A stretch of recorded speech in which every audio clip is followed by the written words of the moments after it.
Mark Rogers TV talking Ohio State football with Brandon Zimmerman from the Buckeye Battle Cry each and every Wednesday night, right around 7:30 Eastern time. So you can join us live. We tweet out the link. It's also available just if you go straight to MarkRogersTV.com, and you can catch us live for the entire discussion, which will be posted later to YouTube.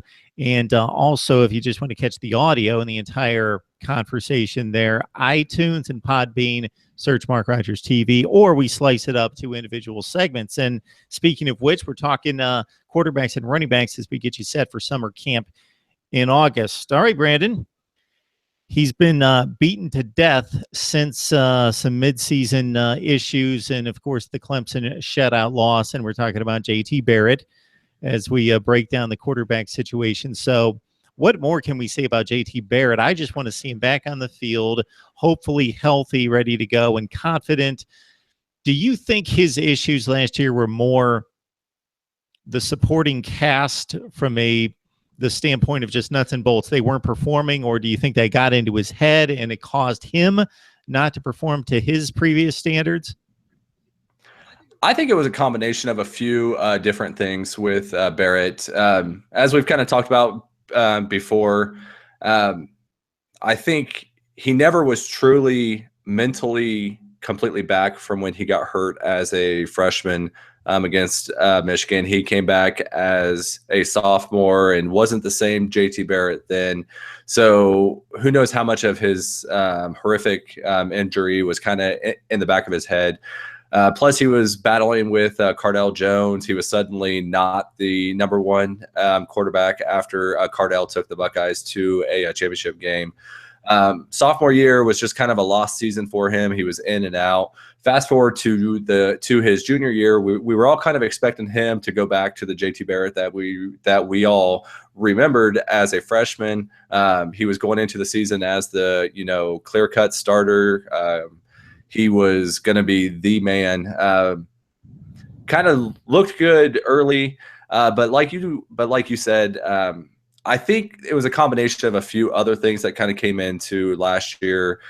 Supporting cast definitely wasn't consistent at all. Outside of Curtis Samuel and Mike Weber, there was really no one in that offense that you could consistently count on to produce when the game was on the line or it was third down. You had three new starters on the offensive line, and they were kind of iffy at times, and it all kind of culminated in that Penn State game when Penn State just unleashed the hounds and kind of had their way with the Buckeye offense. And I think you factor those together, then it started becoming kind of a mental thing for Barrett where he felt like he had to do more than he really had to do. So yeah, I mean, the inconsistencies with his supporting staff, the inconsistencies of the offensive line just kind of put too much pressure on him. So hopefully going into his senior year, you've got a more established offensive line. You've got wide receivers that have kind of been in the mix for the past year. They aren't really too proven. When you're looking at guys like Paris Campbell, who played a lot last year but never really stepped up to a starter in a wide receiver type of role. You've got Ben Victor, you've got Austin Mack, Terry McLaurin. So there's a bunch of guys that have been around the system. They've been playing with Barrett, whether in practice or not. It's just a matter of if they can step up and do that in the game time and help out JT Barrett so he doesn't feel like he has to do too much like he did last year. Yeah, it's just such an odd timeline concerning J.T. Barrett's career to date that he's the third string or the second string and the third string and the second string before Braxton Miller got hurt, and then he's thrust into action, has the bad game against Virginia Tech, but other factors were in play there. The odd defense that Virginia Tech played, just gunning for Ohio State in the offensive line.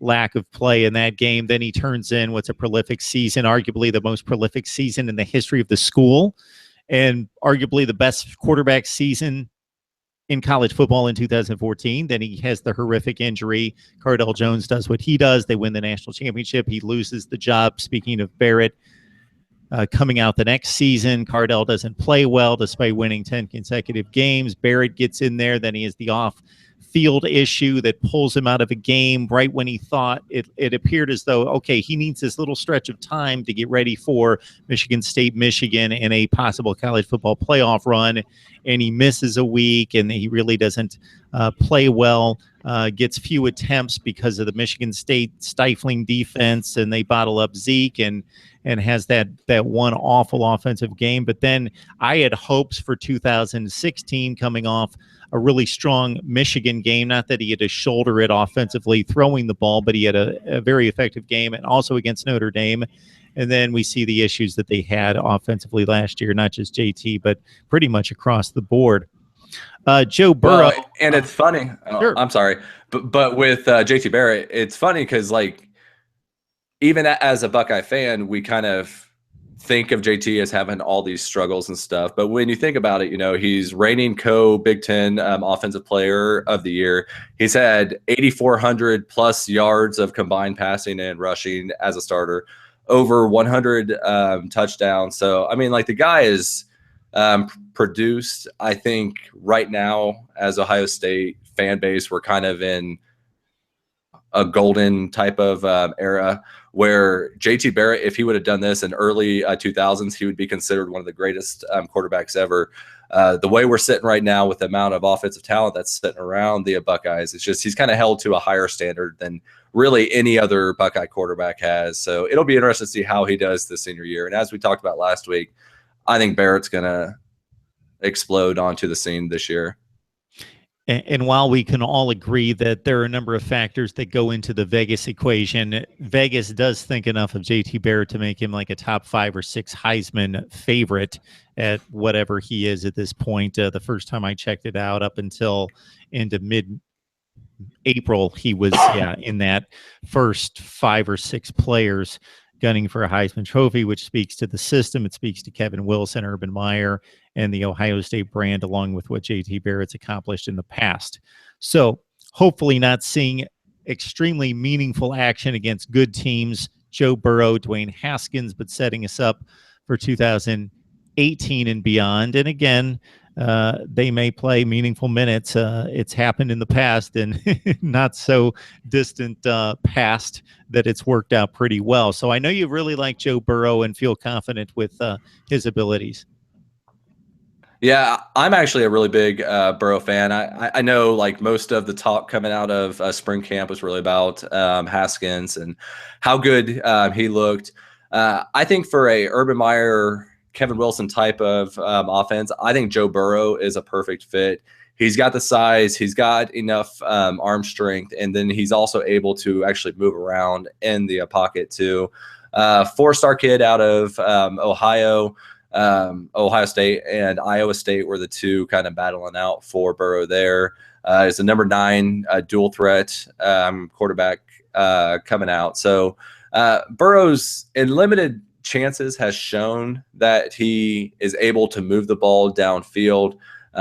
Haskins hasn't had that game ability yet, but Burrow got the chance last year. It'll be really interesting to see how fall camp kind of plays out this year and see who comes out as the number 2.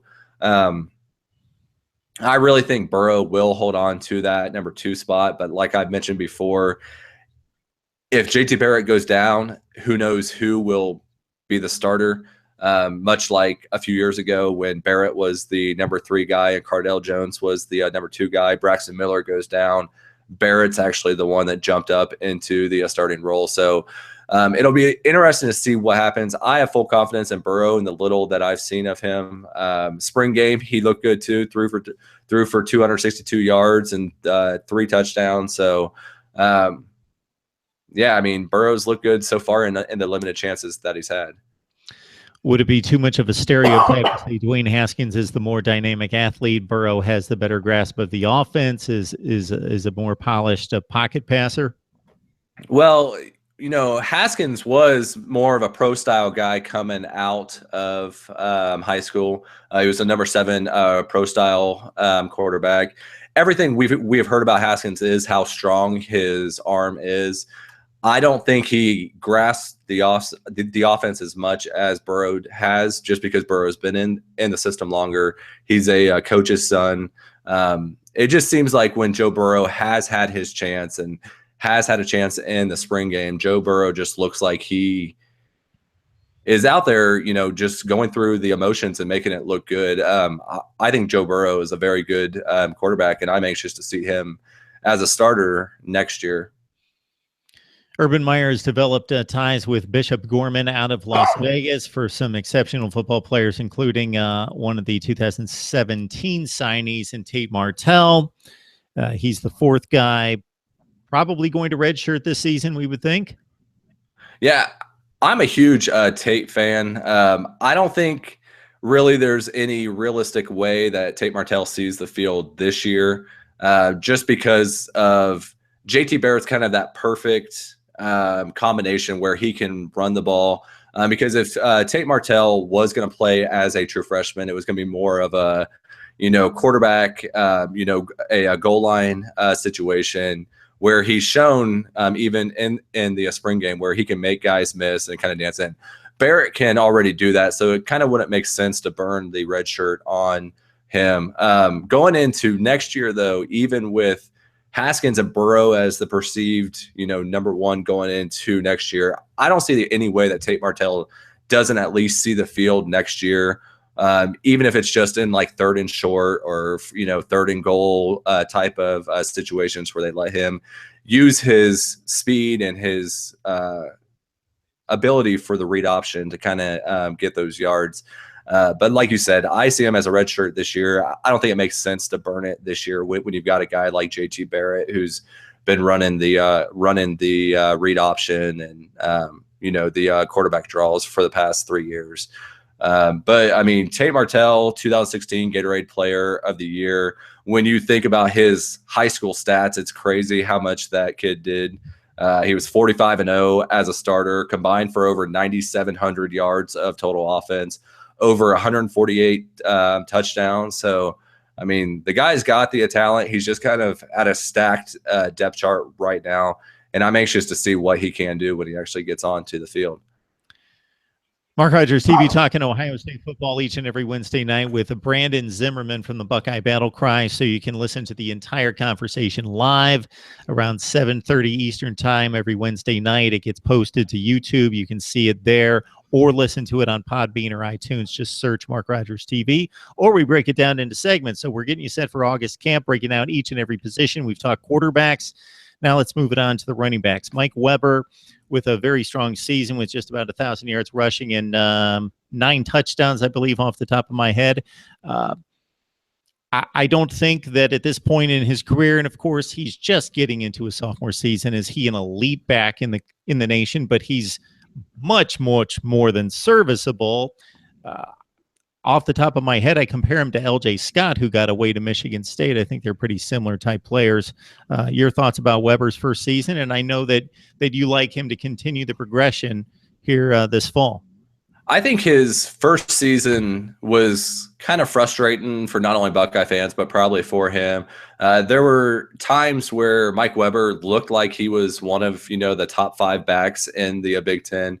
There were times where he didn't, and I don't know if the coaching staff just didn't have their full trust in Mike Weber to be that, 20 carry type of back. It seemed like, especially down the stretch, against Michigan and Michigan State and Clemson, Mike Weber really wasn't getting too many touches. So I don't think the trust was fully there from the coaching staff for some reason, but there were definitely some times where Mike Weber looked dominant, and I think it was a great redshirt freshman season for Weber. I mean, he almost rushed for 1,000 yards. Looked really good in pass protection, which is very important for the Buckeye offense, especially when you're following up someone like Zeke. And I think going into his redshirt sophomore season, as I said last year, Mike Weber, I think, is going to have a big year. I think he's going to, eclipse 1,000 yards, get over that 1,200 yard mark. I really think the Buckeye offense is going to take a lot of pressure off of JT Barrett running the ball this year. Really have him kind of just focus on throwing, because that's what they need from him this year, which means Mike Weber's going to be getting more carries And the next guy that we talk about will be getting more carries and less from JT Barrett. So I think Mike Weber had a great redshirt freshman season. I think he feels like probably too that it could have been better just because coaching staff kind of bailed on him there at some points. But redshirt sophomore year, I think it's going to be a huge year for Mike Weber. And I know Athlon Sports feels the same way, where they put him on the first team All Big Ten too, which is a pretty big deal when you got some pretty good backs in the Big Ten this year. Aside from the Rutgers game when he ran it only 14 times, but for $145 and a touchdown over 10 yards per carry, actually his two best games were against two pretty stout run defenses in the big win at Oklahoma, 18 carries for $123. And I know the the thought process concerning Big 12 defenses, but Oklahoma's kind of the aberration. They actually play pretty sound defense and produce some NFL players and have some reasonable talent on that side of the ball. And he had a big game against the Sooners and against Michigan State as well in that very, very close win. 14 carries for $111 and a touchdown. He caught 23 passes. He's shown himself to be a capable receiver. He didn't make really anybody miss or create any big plays, so maybe that's something he can add to his game out of the backfield in the receiving game. Demario McCall, we've noted in recent weeks when he has gotten the ball against some porous run defenses. He played well in 2016. He came out as the second-rated running back in the country, third-rated player in the state. Demario McCall is going to have to spell Mike Weber. Yeah, he's going to have to spell Mike Weber, and he's also – well, it's more the offensive coaching staff's going to have to figure out what they want to do with him. He is obviously a very talented player. One could probably argue he's probably the most talented playmaker on the offense. It's just a matter of where he's going to fit into this Buckeye team. Mike Weber has established himself as a starter at early on. The thought was he was going to move out to H-back and take Curtis Samuel's spot. I was always kind of iffy about that just because we never really saw him play there last year. We haven't seen him catch passes. Fast forward through spring practice, and Parrish Campbell's now the perceived starter at the H-back spot. So he's definitely going to play. He's going to get carries at running back. Like I mentioned before, I think they're really going to pull back the reins on JT Barrett running the ball, which means Mike Weber. And I think that McCall's going to get a lot more carries too. I don't think it'll be a 50-50 split between Weber and him, but I think that most of those carries that JT Barrett's been getting the past couple of years will go to Demario McCall. And I think he will also see time out there at H-back. It's just he's going to be kind of like the guy that we see all around the field. May not be the main focus of the offense in any game this year, but he's going to be a big part of the offense in the entirety throughout the season. Could the same be said for J.K. Dobbins, a guy that came out here in the 2016 class or 2017 class, who has been listed as an all-purpose back as well, second rated in the country, a top 5 player in the state of Texas? That speaks volumes, but that's been kind of his MO, is that he's the Curtis Samuel and possibly Demario McCall type. Yeah, it's going to be tough for him. I know coming out of spring camp, it seems like every year we've got a player that Urban Meyer and the coaching staff is just gushing over. We've been hearing it for years and years. You know, first it was Dontre Wilson, and it just goes down the line that there's always somebody that somebody is excited about. They're the next great thing for the Buckeyes. As far as J.K. Dobbins goes, right now he's sitting at number 3 on the depth chart.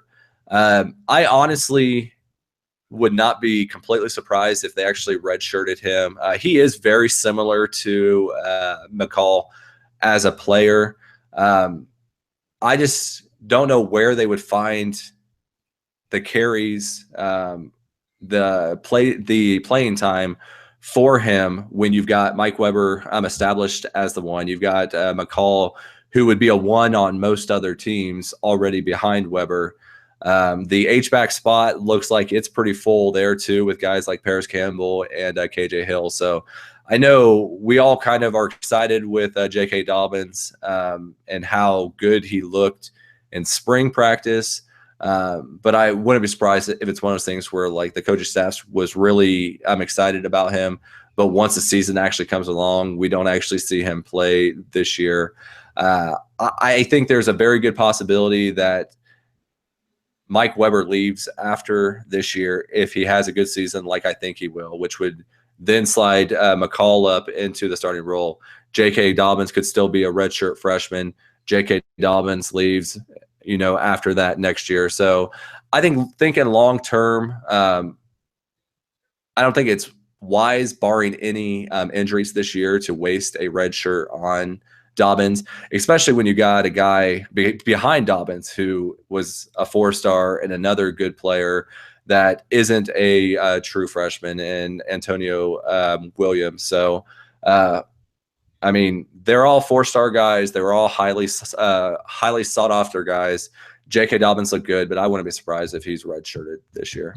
So you bring up Williams, and around the country, we see freshmen playing at the running back position all the time. Now, not to write off his career at Ohio State by any stretch, because he's only made it through his freshman season, but he's entering his sophomore year. And if he doesn't break into the lineup and get some kind of rotation of carries this year, he's staring at a junior season. And again, it's way too early to write off 2017, but you mentioned his credentials coming to Columbus as the 7th rated running back, according to 247 Sports in the country, a number 5, top 5 player in the state of North Carolina. And if things hold to chalk, he's not necessarily going to see much time. No. And that's why, I mean, it speaks to volumes of how good the Buckeyes are recruiting right now. When you've got the 7th ranked running back coming out of high school, and he was the 2016 class, played last year as a true freshman, and now he's talking about being buried on the depth chart and not seeing any time. So while I think Dobbins may be a better overall player than Williams for the 2017 season, I think Williams is a very good back, and that's why I just think Dobbins will probably be redshirted. Williams will slide up into that number 3 role, which will still be limited carries.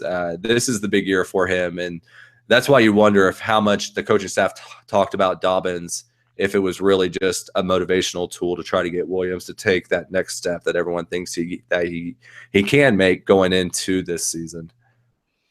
So it's an Ohio State running back position that seems to be well stocked for 2017. At the same time, if you keep count of some of their chief rivals nationally on a recruiting scale, look at Alabama, Florida State, USC come to mind. They are stockpiled with 4- and 5-star running backs as well. If anything, if nobody gets hurt, I think the Buckeyes are in great shape. If somebody goes down, Weber being the most significant case, then they may have a few issues, because I don't know that they're necessarily confident with McCall getting a ton of carries or another guy stepping in to get 12 or 15 a game. So it's position, but it could be maybe just one play away from not being so deep. Well, and that's really the story of the Buckeyes season this year, where it seems like every spot they've got a lot of talent there that is not necessarily proven. So the running back spots the same way. If Weber goes down, everyone thinks that McCall or Dobbins or Williams could step up, but you never know until it actually happens. And so far, the Buckeyes have been lucky with those type of situations where JT Barrett stepped in for Braxton Miller, Cardell Jones stepped in for Barrett. Guys go down, the next person steps up. So hopefully running back would be the same way. All right, we are breaking down positions at Ohio State as we head toward August camp. Each and every Wednesday night, we're joined by Brandon Zimmerman from the Buckeye Battle Cry. So join us for the video podcasts on YouTube at MarkRogersTV, or go to either iTunes or Podbean to catch the audio version as well. All right, Brandon, you just got us started with the positions, and we'll make our way on through here over the next couple months. Appreciate it. All right, thank you, Mark.